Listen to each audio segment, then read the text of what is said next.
Jonas, luister ek. Vat gou die koeie vir my. Die koeie my baas. Ja, die koeie. Vat die koeie, melk hulle vir my. En as jy klaar is, vat jy hulle daaronder na die kamp toe, daar by die dam. By die dam baas, daar. Ja, die groot dam.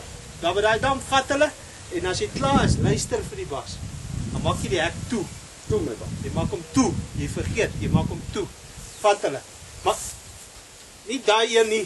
My baas maar hierdie een moet hom ook melk. Nee man, die koeie. My baas hierdie een is mos nie 'n koei. Nee, die koei het eiers. My baas hierdie een maar hy het eiers. Nee, hy het een eier met 4 goeters wat jy kan vat man. Dis nie jy kan maar sien dis nie 'n koei daai nie, is 'n bul. Right. Die koeie. In elk geval, voor jy gaan. Kyk hoe lyk hierdie plek. Ek het gister vir jou gesê, jy beter hierso skoonmaak. Kyk hoe lyk hierdie gras. Ek sal hom skoonmaak. Ja, jy sê altyd jy sal. Kyk hoe lyk hierdie plek. Dit moes al gister gebeur het. Hæ?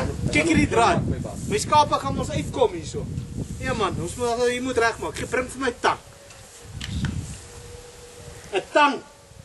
Bring vir my tang. Jonas, 'n tang, nie 'n saag.